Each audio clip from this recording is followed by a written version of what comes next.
Once more we gather on Sunday evening to share a period of meditation. And I thank God for that response in each and every one of you, which has brought you to this time and this hour.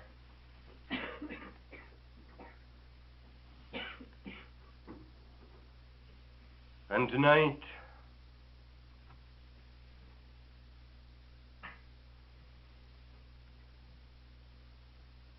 I would like to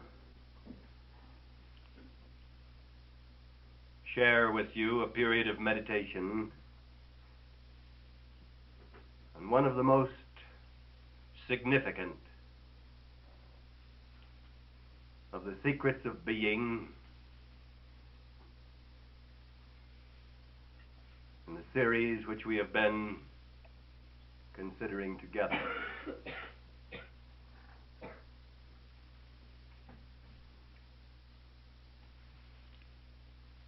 The introductory pattern of our meditation of last evening and this morning will give you an opportunity to more deeply realize the vital truth to which we turn attention tonight. Let us have a moment of devotion.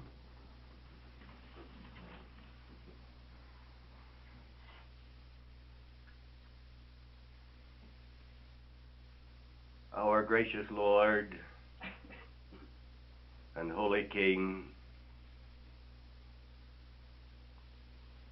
we thank Thee for the privilege of revealing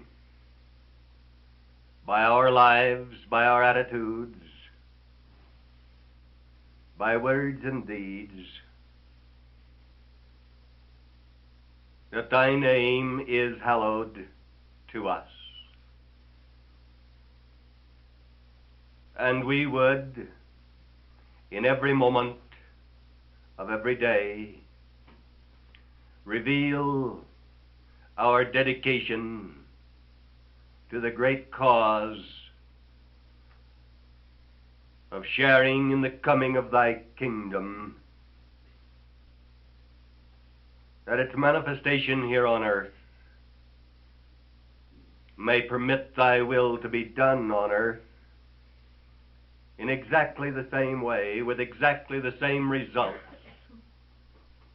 as Thy will is done in heaven.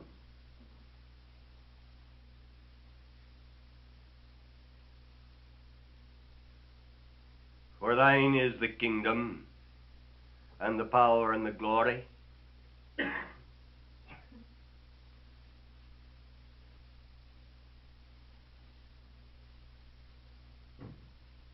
And we deeply appreciate the truth that it is Thy good pleasure to give us the kingdom in manifestation on earth, that we may share in our daily lives the reality of the kingdom and the power and the glory, now and forever. Amen.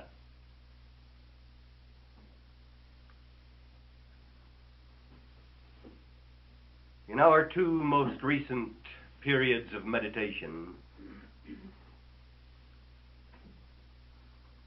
we have recognized certain of the basic factors concerning friendship. Something of what friendship signifies.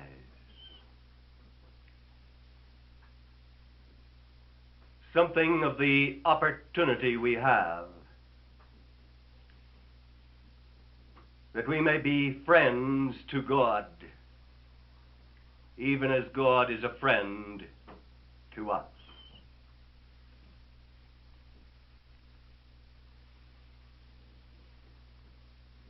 Once the qualities of friendship,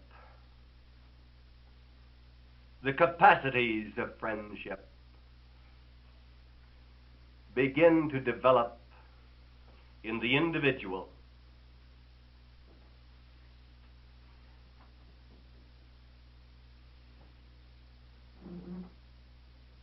the relationship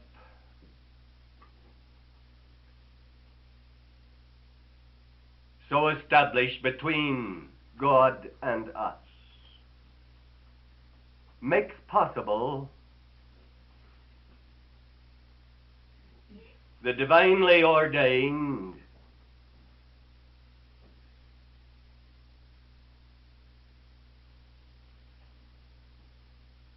position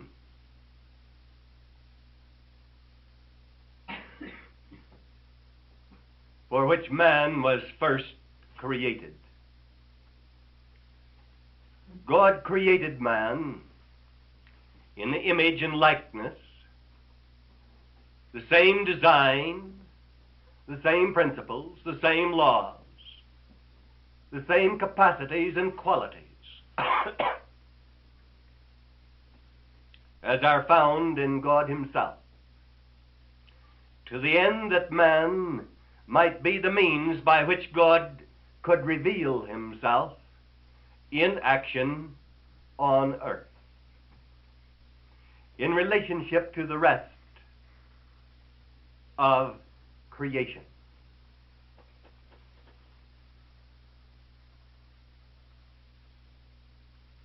Man was supposed to be the connecting link between Creator and creation, and violated the basic principles of friendship. He lost the position of being a friend to God and became the missing link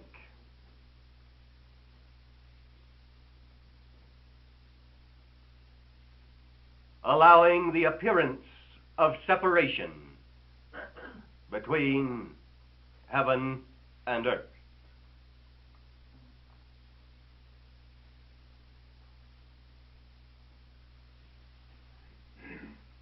In that divine position as the connecting link between Creator and creation, man was, before the violation of friendship, a friend to God. God has never ceased being man's friend, and with patience and love and infinite care, he has sought through the generations since that day to re-establish a pattern on earth by which man might receive the friendship of God and become a friend to God.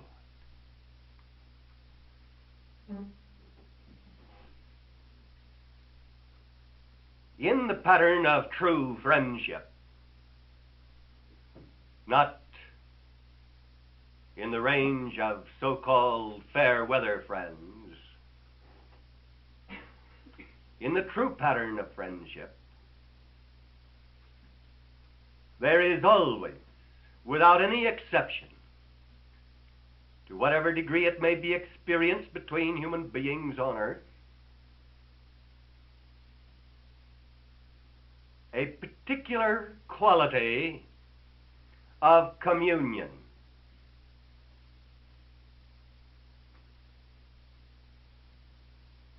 Those who move toward the state of true friendship, which has been in fact a very rare occurrence, began to experience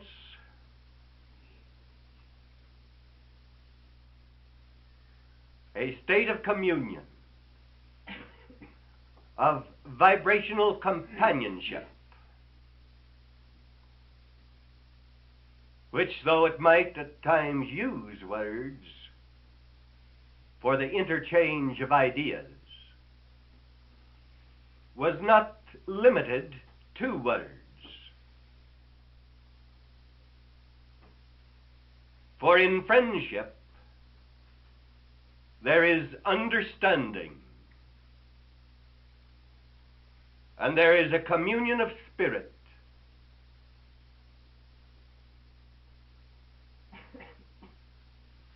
which is unknown to those who have never touched the true spirit of friendship.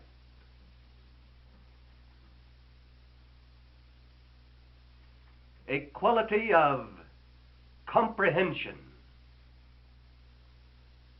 of the inner play of the vibratory field of the one who is counted friend.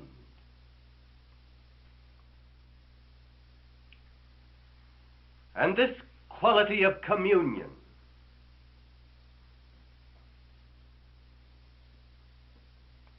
is one of the crowning marks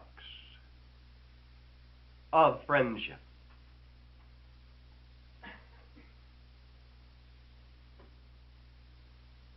Once we begin to see that the true state of friendship is the true state of heaven on earth,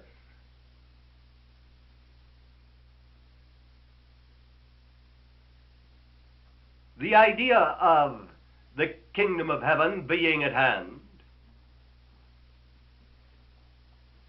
does not seem so vague, so uncertain.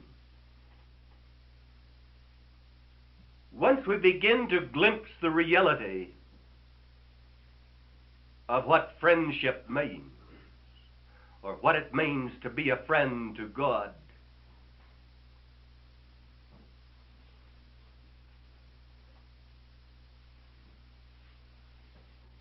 there is a new vision of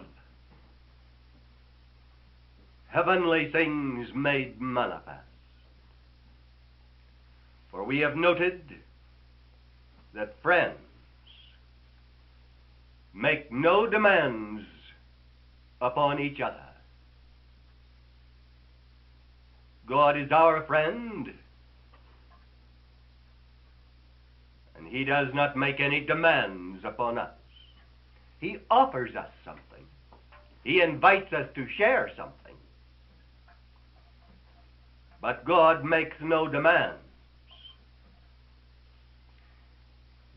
We can trust him. He is not inclined to take something from us.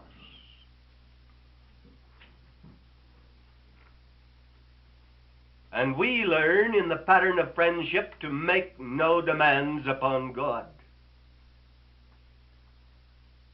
For as long as man makes a demand upon God, whether he thinks it to be in prayer or some other form, he is violating the principles of friendship essential to the correct relationship with God.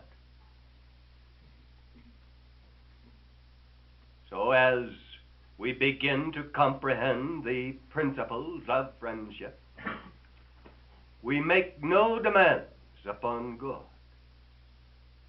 But we have recognized in our meditation that where the state of friendship is established, those who are friends, without making any demands upon each other, at the same time exert a powerful, profound, and lasting influence upon each other. Man, in the limited realm, having failed to know the truth and let the truth make him free, could well experience this profound influence from God. But you may say, what profound and powerful influence can I exert upon God? Friendship is based upon qualities of equality. That is the point. For God first created man, male and female, in the image and likeness of God, having qualities of equality. And it was never God's intention that man should be in a limited, dwarfed, subservient, or weak position.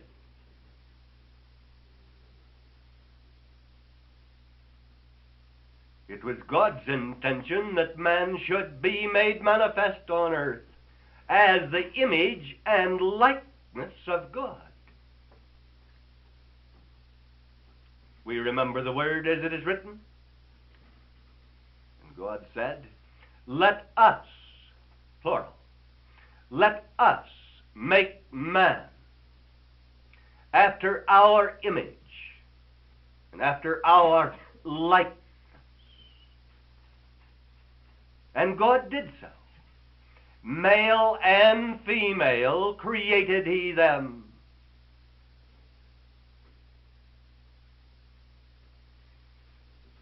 There is, in the limited consciousness of man, a peculiar idea that in what is called heaven, there is a sexless state of things.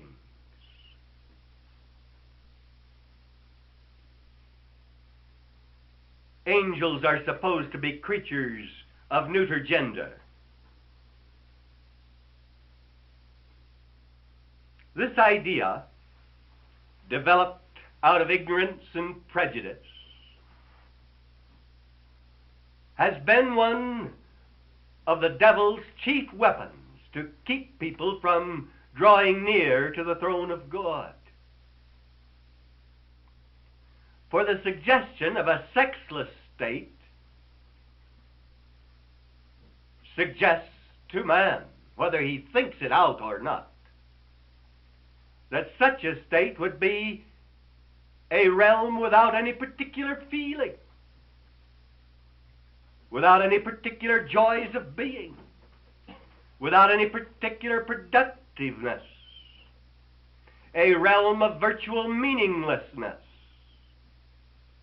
And so the self-active mind of man has maintained a concept that here on earth we could accomplish certain things, have certain pleasures, be productive in various ways and creative. But the moment we get to heaven, there will be a static state. The thing that is supposed to be perfection, as if perfection were something already finished, having reached the ultimate degree of completeness, so that there was nothing more to do, just to float around on a cloud all day and pluck a harp. The popular concept of heaven portrays a state that would produce boredom, that has absolutely no true appeal to man. A state that seems to man to be senseless and meaninglessness. Now, there are not very many who have perhaps dared to analyze the matter, and some suppose that taking an honest look at the matter is somehow sacrilegious. But here we have one of those points that is vital if we are going to know the truth and let the truth make us free, for only the truth can.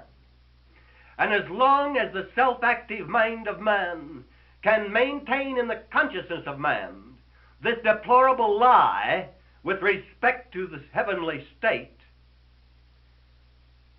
it can be so worked that man will think that the earthly state, as it now is infinitely more desirable than the heavenly state.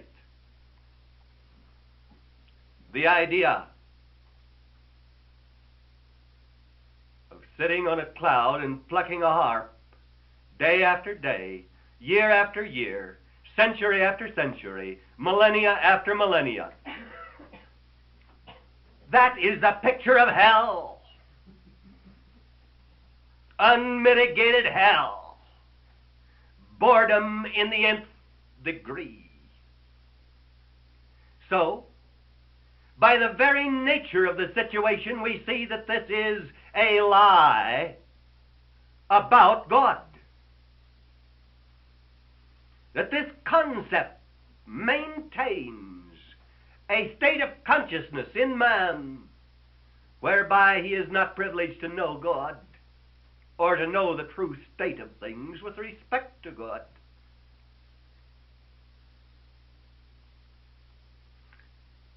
It is only the ignorant mind which could assume that perfection is an ultimate thing that comes to a static state and so remains forever.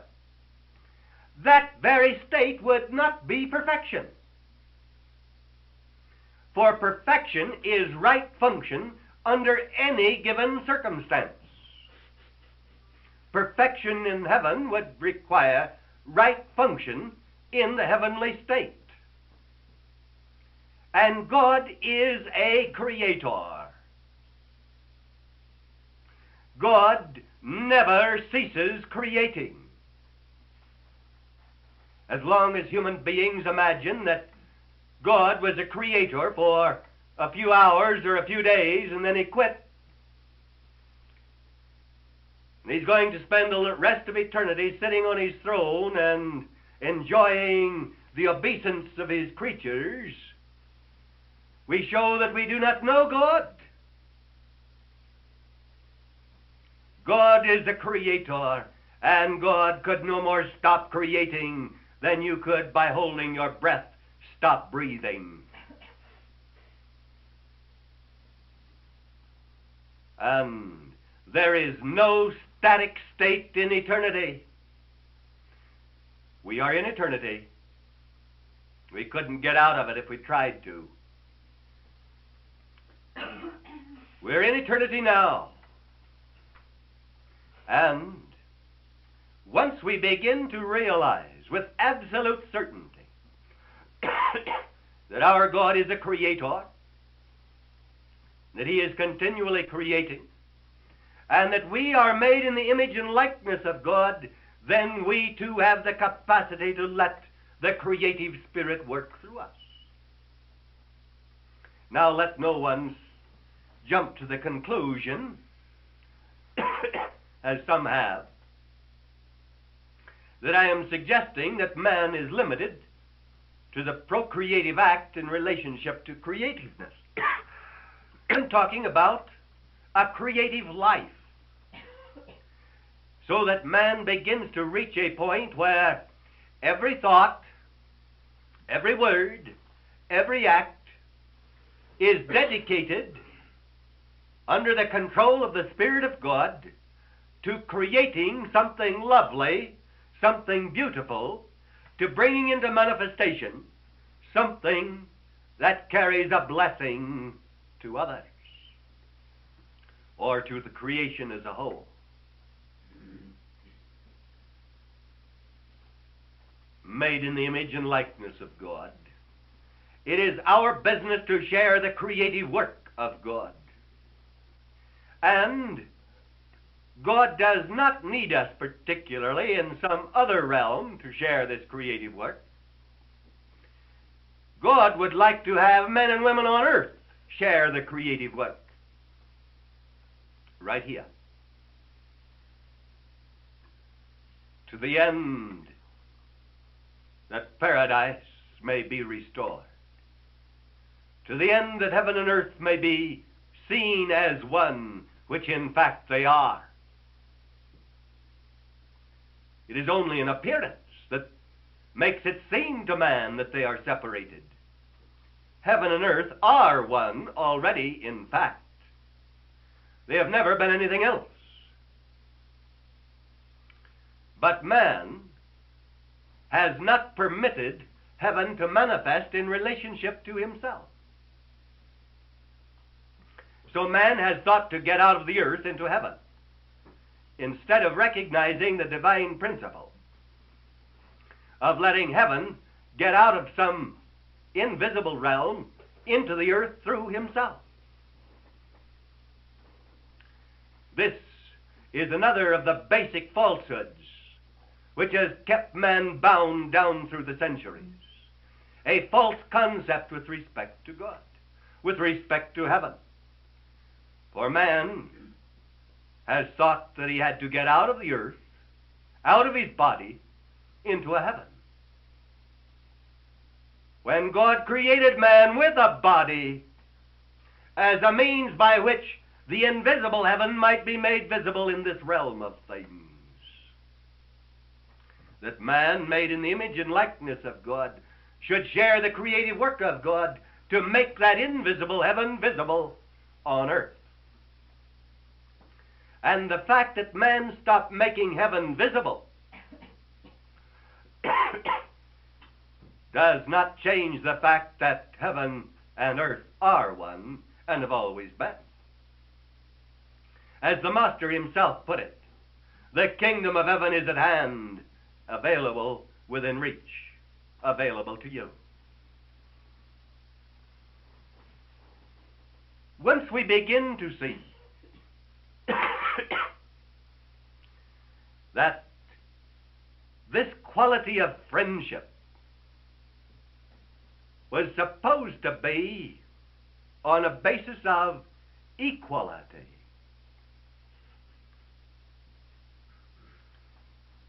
the manifestation of God himself, we begin to see the basic factor which caused the fall, which caused man to become a missing link. For man tried to be as God, instead of being the actual revelation of God. He wanted to separate himself from God and be as God. There is the difference. And as long as man continues to try to be as God and to accomplish something worthwhile in life without regard to God, man will continue to be a poor, weak, miserable creature. But the very moment any man or woman has the courage to face the truth and let the truth make him free, there begins to be a recognition of the basic truth that man was created to be a means by which God could reveal himself, so that man might be God in action on earth.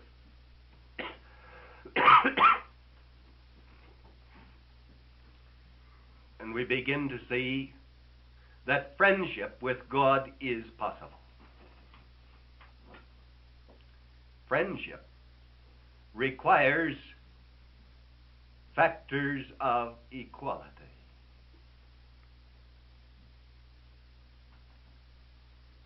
And man has imagined that God wanted man to grovel in the dust,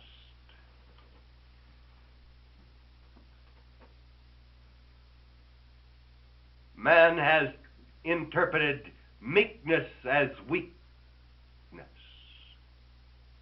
humility as a doormat attitude, humility is necessary.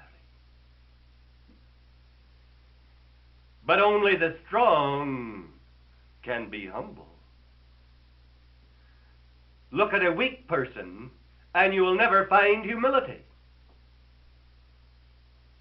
The weak person, in the first place, does not have the capacity for humility while he is weak. And in the second place, he's afraid to be humble. He may manufacture an imitation of humility and pass it off as humility, but it will not be the genuine article. The weak feel that they cannot afford to be humble. Only the strong ever dare to be humble.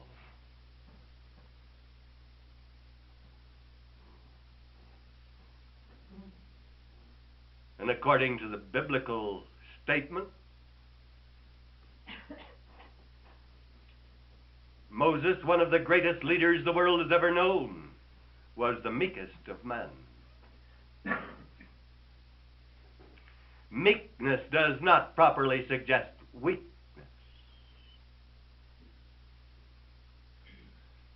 Humility and meekness simply suggest that man as such has let go of arrogance, wherein he is trying to be superior to God. He is willing, in his attitude, to accept God on the basis of the divine design, the qualities of equality.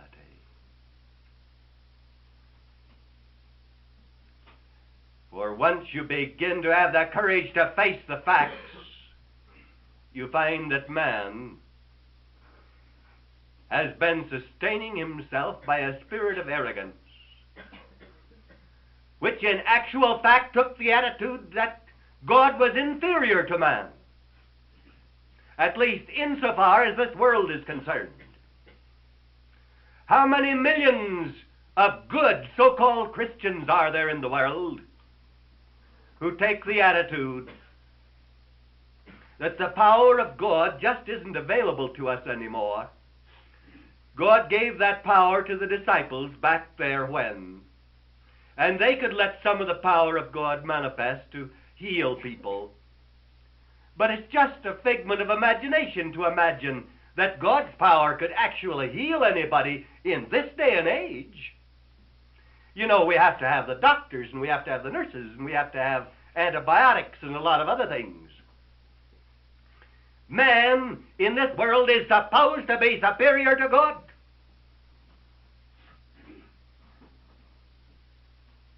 Look at the facts, and you cannot deny it.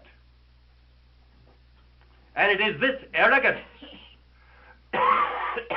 on the part of man which has kept man from beginning to know the friendship which God extends to the children of man.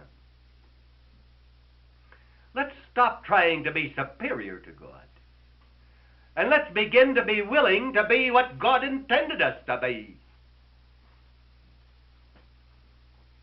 And then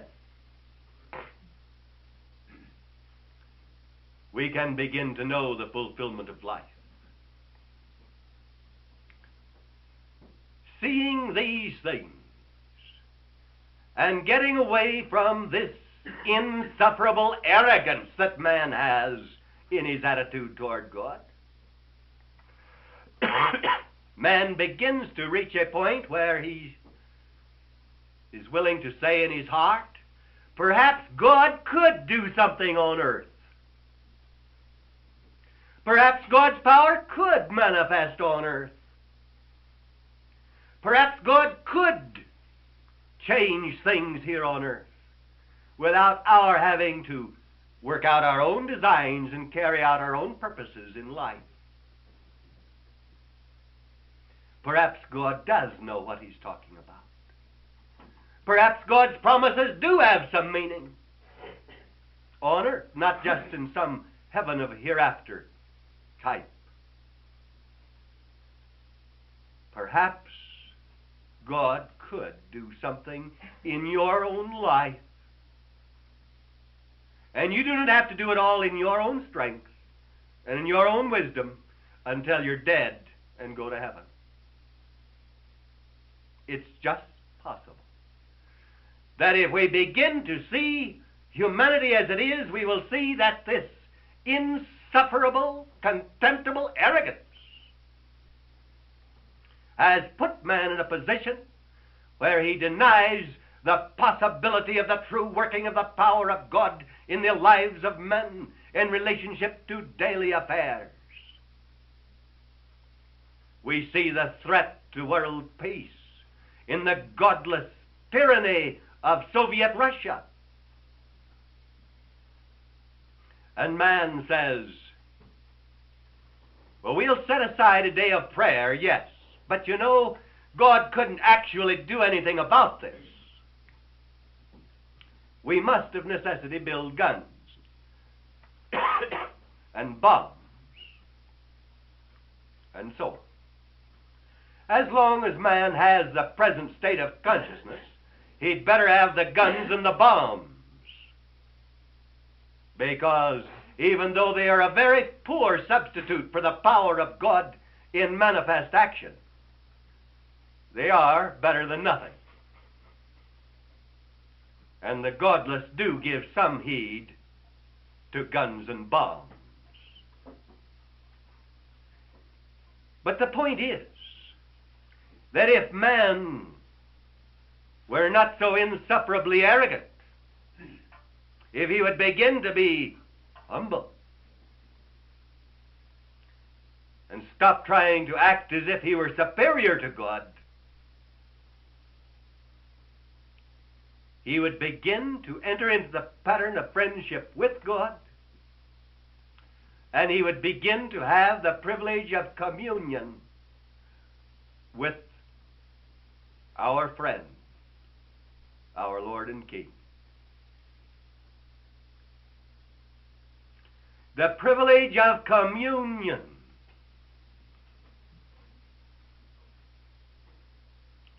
with our friend.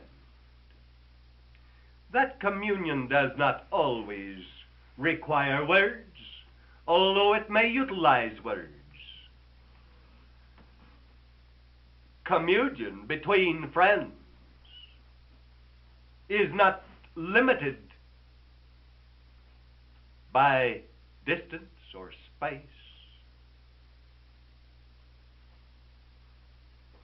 Man imagines that God is far, far away.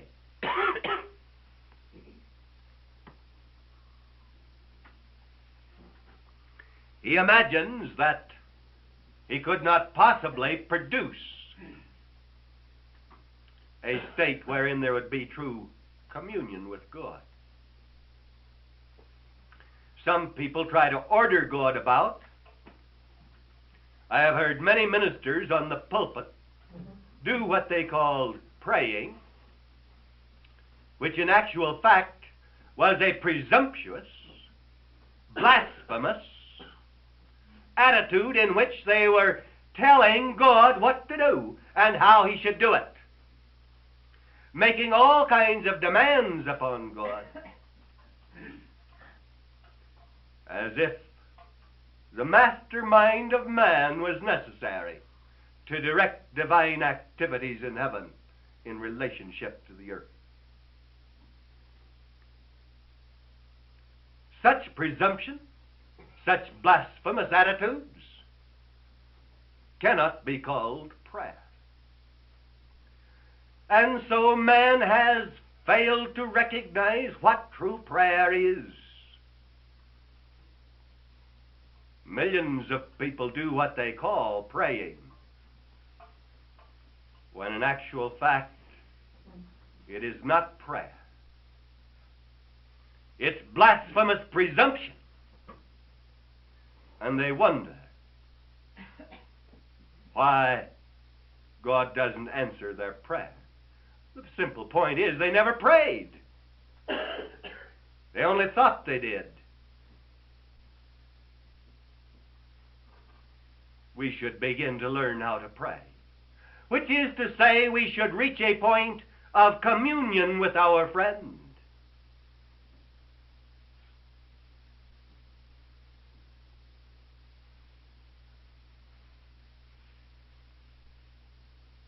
When our Master was on earth, he gave some very significant words.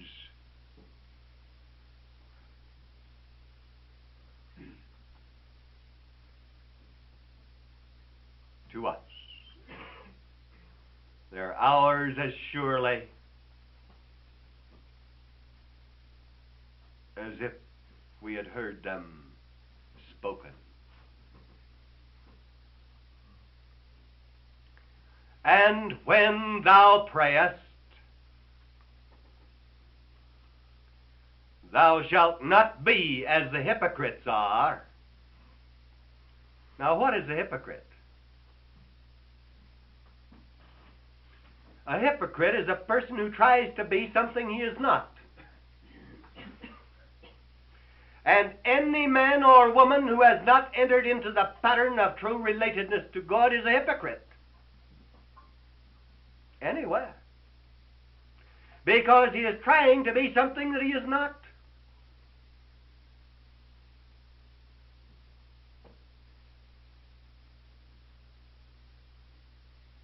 Anyone who is not letting the divine revelation of being manifest through himself, anyone who is not subject to God's control, anyone who is not letting the Spirit of God have meaning on earth, anyone who is not revealing the things of God in thought and word and deed, anyone who has not entered into a spirit of friendship with God is a hypocrite. I do not care who he or she is, in what position on earth, what church, creed, or belief, what philosophy, what color, what sex. Anyone who is not doing what God designed that person to do is a hypocrite. For that person is trying to be something which he or she is not. So let us not have the limited concept of hypocrisy, which has supposedly been adequate in days gone by. And when thou prayest, thou shalt not be as the hypocrites are. Now, could it possibly be that this applies to anyone within the sound of my voice, or must we go into the next county or the next state to find a hypocrite?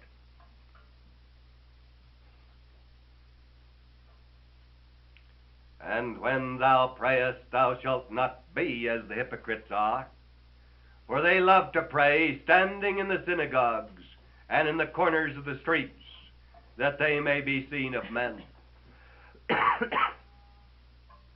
Verily I say unto you, they have their reward.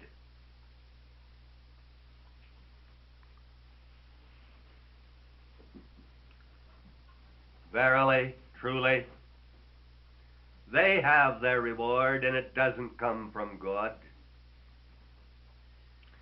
But thou, when thou prayest, enter into thy closet, and when thou hast shut thy door, pray to thy Father which is in secret, and thy Father which seeth in secret shall reward thee openly. But when ye pray, use not vain repetitions, as the heathen do,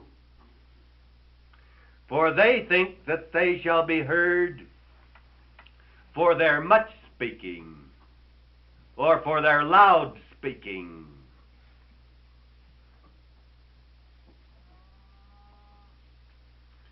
Do we have to go to Africa to find the heathen?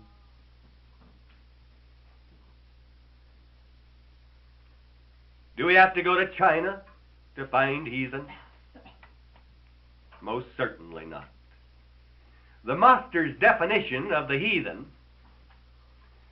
has a strange capacity of fitting a few people right here in the United States of America. Just a few.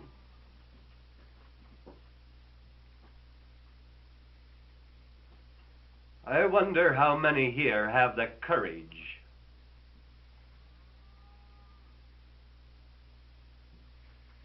the inner stamina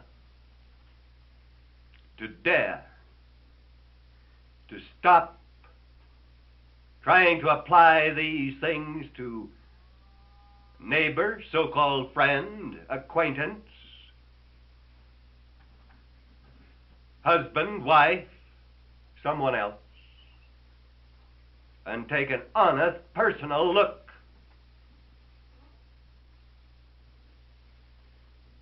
at the truth. For as long as you avoid facing the truth for yourself, you cannot come to know the truth, and only the truth can make you free. You cannot make yourself free. And remember, you cannot use the truth. Man so often mistakes mere knowledge for truth, and he thinks to use truth for his own purposes, but he never succeeds. He tries to take truth and make it his own, but he never succeeds. Did you ever stand upon the shores of the great Pacific Ocean and watch the waves roll in and realize that that water extended out for thousands of miles, with a few islands scattered here and there? That water extended out to thousands of miles to some far shore, the Pacific Ocean. Did you ever, standing there, imagine that you could pick that ocean up in your hands and walk off with it? No. It's just as foolish and futile for any human being to imagine that he can pick up the truth and use it to his own ends.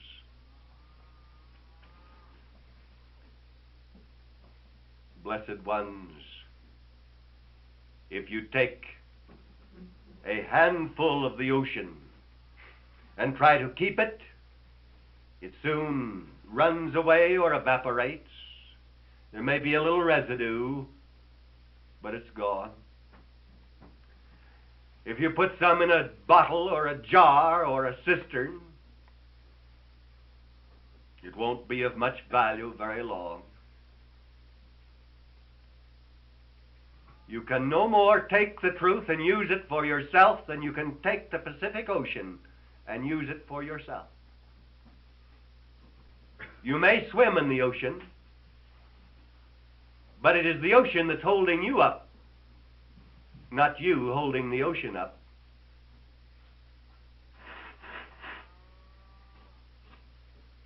Until you begin to realize that you can let the truth have you.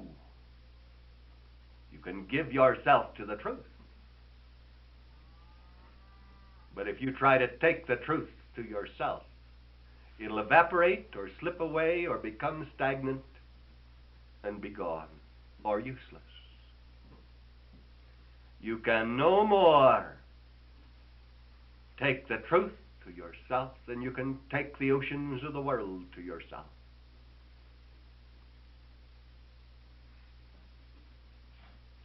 And so,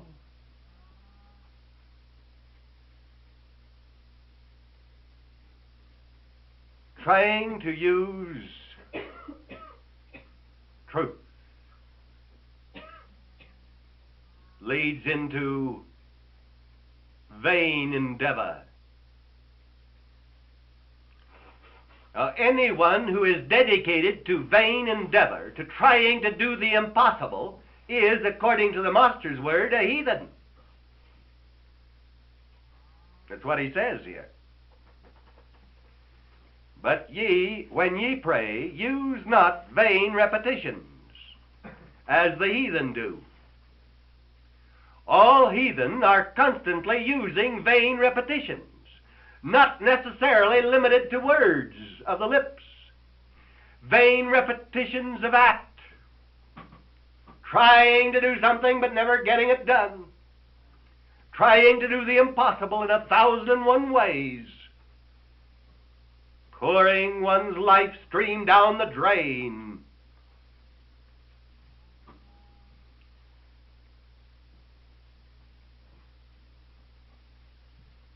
Those who indulge in vain repetitions of thought or word or deed are heathen.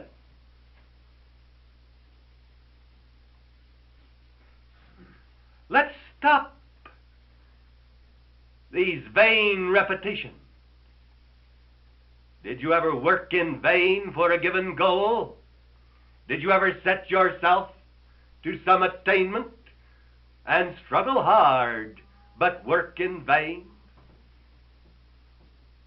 Perhaps you did. Trying to do the impossible. There isn't anything that's more in vain than trying to do the impossible. God doesn't waste his time in such endeavor. And the master made the plain statement that anyone who wastes his time in vain endeavor is a heathen. Now, he spoke of hypocrites and heathen, neither one very gentle words.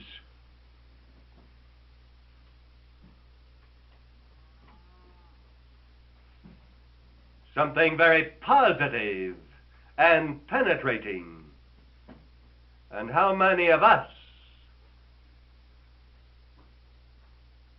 dare to submit to the measure which the master offered men?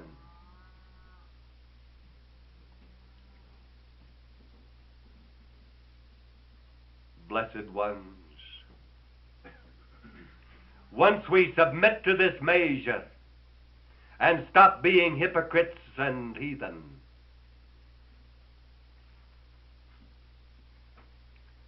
we can begin to show forth the qualities of friendship, and we can begin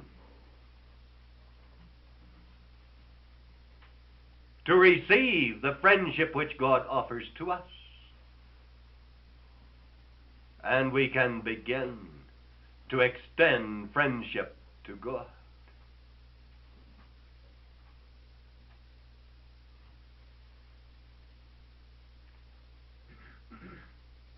And would it not exert a profound influence upon heaven if heaven were no longer shut up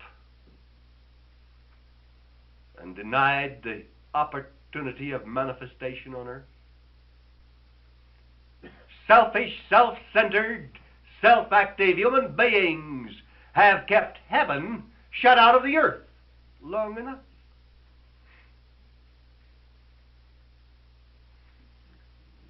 Would it not exert a profound influence on heaven if we prove to be the friends of God and let heaven, the atmosphere of friendship? What is heaven? Heaven is the atmosphere of true friendship.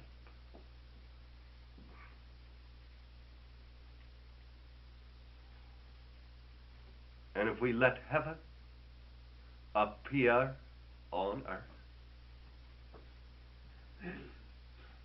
yes, we can. The way is easy. There is no heavy cross to bear.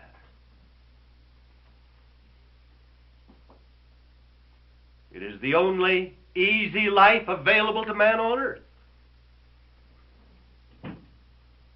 All else is hard.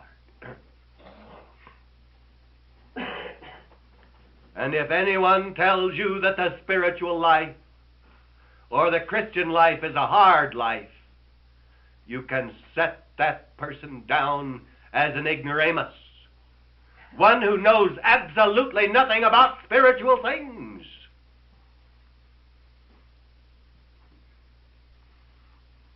Until we begin to let the friendship of God have meaning in our lives here on earth, so that we can let our friendship for God have meaning in heaven, and stop making of heaven a prison and refusing to let God and the things of God out of heaven into the earth. We cannot possibly know fulfillment when we stop trying to do the impossible and accept the simple, easy task that God has offered to us. The simple process of working with the positive laws of being. The simple process of changing from dying existence to living fulfillment. The simple process of changing from the paths of defeat to the realm of victory.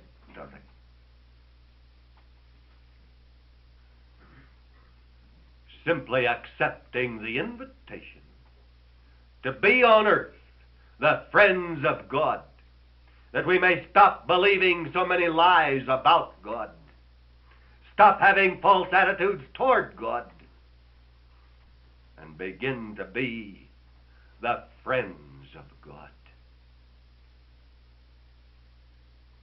This is our purpose here.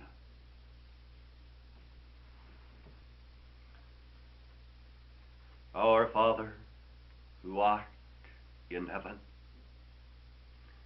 we would let Thee manifest on earth through the body of human beings who yield to Thy Spirit, and let heaven have form on earth.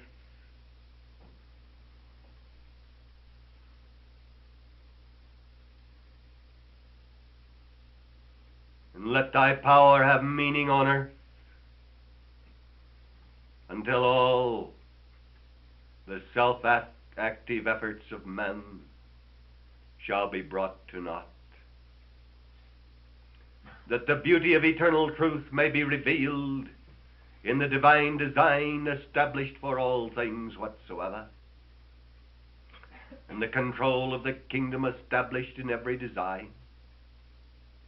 The beauty of truth, the wonder of love, and the glory of life made manifest in and through and for each and every one who yields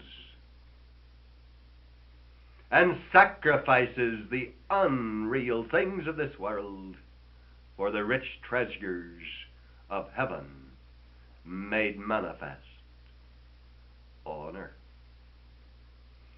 For Thine is the kingdom and the power and the glory forever. In the Christ.